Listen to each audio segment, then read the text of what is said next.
My two topics that I talk about all the time is cracking the rich code and the power of letting go. There was a woman in one of my workshops one day, a couple of years ago. She came in and registered, and I happened to be standing there when she registered, and I noticed she had bruises on her wrist, both wrists. She had bruises on her neck, looked like hand bruises. She had a busted lip. She had a black eye, and she had a lot of makeup on to try to cover it up, but she couldn't really cover it up. And it was apparent she had been beaten. And so about halfway through the first day, she gets up and she said, I've been in 7 abusive relationships, and 3 of them were marriages. 4 of them were we lived together.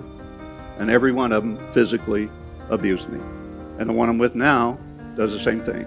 And she said, in fact, when I left this morning, he knew I was coming to this workshop.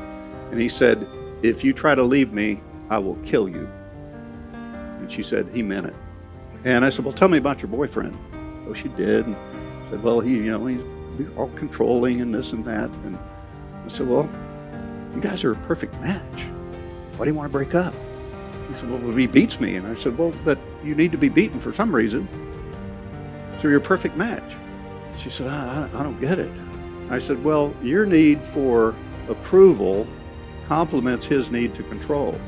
She said, but he's in control. And I said, no, he's not. You're in control. You control your environment. You control you. You can't control him. But the first thing you've got to do is you got to have a desire to change. If you don't have a desire to change, it's going to stay that way for the rest of your life.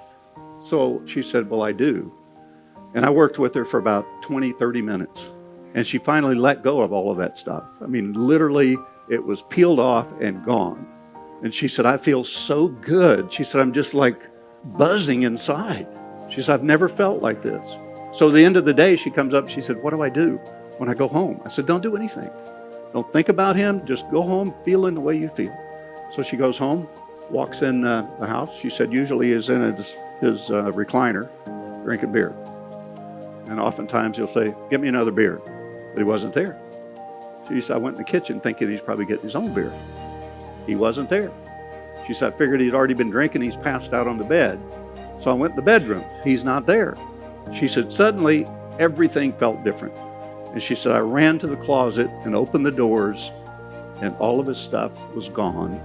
And I looked to the dresser, and there was a note that said, I will never be back.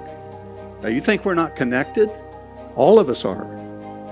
See, when you change, the people around you either change or they go away.